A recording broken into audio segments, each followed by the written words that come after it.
Shalom. Good morning to all. పరమతండ్రి మిమ్మల్ని బహుగా ఆశీర్వదించును గాక. పరమతండ్రి మేలుల చేత మనం అనుదినము కూడా తృప్తిపరచబడుతూ బలం పొందుకుంటూ ఆయన్ను అధికంగా సేవించడానికి కొరకు విశ్వాసంలో వాక్యం చేత మనము బలాన్ని పొందుకుంటున్నాం కదా. ప్రియులారా, ఏ దినం కూడా అనుదిన కృపలోని వస్తున్న లేఖన భాగం మనం విని ఆత్మీయంగా మనం మేలు పొందుకొని విశ్వాసంలో బలపరచబడదాం. అటువిధంగా అనుదిన కృపల లేఖన భాగం మనం చూసుకుంటే కీర్తన గ్రంథము 2వ అధ్యాయము 12వ వచనంలో ఆయనను ఆశ్రయించు వారందరూ ధన్యులు. అవును బిడ్డలారా, పరమతండ్రిని ఆశ్రయించడము ఒక గొప్ప ధన్యత. అది సృష్టికర్త అయిన ఎలోహిమును, సర్వోన్నతుడైన ఎలోహిమును, సర్వాధికారి అయిన ఎలోహిమును ఆశ్రయిస్తున్నాం మనం. కాబట్టి మనల్ని మనుషులను ఆశ్రయిస్తలేదు. కాబట్టి మనుషులను ఆశ్రయిస్తే మనకు సహాయం రాదు. మనుషుల సహాయం వ్యర్థము. మనుషులను ఆశ్రయించడం కంటే యెహోవాను ఆశ్రయించడం మేలుని లేఖనాలు మనకు కనబడుతూ వస్తుంటాయి. ఎందుకంటే మన ఆశ్రయ దుర్గము, మనం ఆశ్రయిస్తున్న సర్వశక్తుడు. మనము ఏ విషయాలైతే మనము ఆయన మీద ఆశ్రయపడుతున్నామో, ఏ విషయాలైతే ప్రార్థిస్తున్నామో ఆ ప్రార్థన విని మన కార్యము సఫలం చేసే నాదుడు ఆయన. కాబట్టి సర్వోన్నతుని యొక్క పాదముల చెంత మనం మొరపెడుతున్నాం. మన మొరలన్నీ కూడా, మన ప్రార్థనలన్నీ కూడా ఆయన సన్నిధికి చేర్చుకొని ఆయన జవాబు అనుగ్రహించి మన విశ్వాసాన్ని బలపరిచే నాదుడు.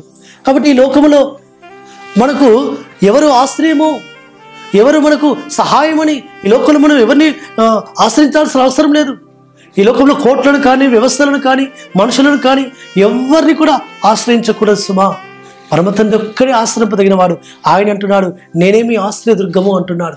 కాబట్టి ఇజ్రాయెల్ ఆశ్రయదుర్గమని యెహోవా నిత్యము స్తుతింపబడునుగా కానీ లేఖనాలు కనబడుతూ వస్తుంటాయి. కాబట్టి ధర్మంలో రాయబడుతూ వచ్చింది, వారు ఆశ్రయదుర్గము. మౌను మనుషులు ఆశ్రయిస్తుంటారు కదా ఈ లోకంలో వ్యవస్థలను. అలాంటి ఆశ్రయదుర్గం కాదు. ఇజ్రాయెల్లో ఆశ్రయదుర్గమని యెహోవా ఆయనే ఆశ్రయించినంతగా ఆయన మనము ఆయన సేవించి ఆయన ఆశ్రయించి ఆయన గణపరిచినట్లయితే ఆయన మనకు తోడుగా ఉంటాడు సుమా. కాబట్టి ఈ లోకంలో ఆయనే మన ఆశ్రయదుర్గమని కనబడుతూ వచ్చింది. కాబట్టి ఆయనే మనకు తోడు, ఆయనే మన ప్రాకారము, ఆయనే మన యొక్క కాపరి అని రాయబడుతూ వచ్చింది. కాబట్టి ఈ లోకంలో మనం ఆశ్రయించాల్సింది ఆయన ఒక్కనే. ఈ లోకంలో మన యొక్క జీవితాలలో మనకు ఒక నిత్యమైన నిత్యాశ్రయదుర్గమైన యెహోవా ఆయనే నిత్యము మనకు ఆశ్రయదుర్గము. కాబట్టి మన జీవితాల్లో మనకు మేలు కలగాలన్నా, మన జీవితాలు బాగుపడాలన్నా, ఆశీర్వదింపబడాలన్నా, దీపబడాలన్నా, స్వస్థపరచబడాలన్నా ఆయన ఆశ్రయిస్తాం. ఆయన ఆశ్రయించున్నాడు ధన్యుడు అని రాయబడింది. అటు విధంగా పరమతను ఆశ్రయించి మేలు పొందుకుందాం. ప్రార్థన చేసుకుందాం. పరలోకందర మా తండ్రి, సర్వోన్నత జీవాధిపతి, ఆయన ఆశ్రయించిన వారందరూ ధన్యులన్న తనకి స్తోత్రం తండ్రి.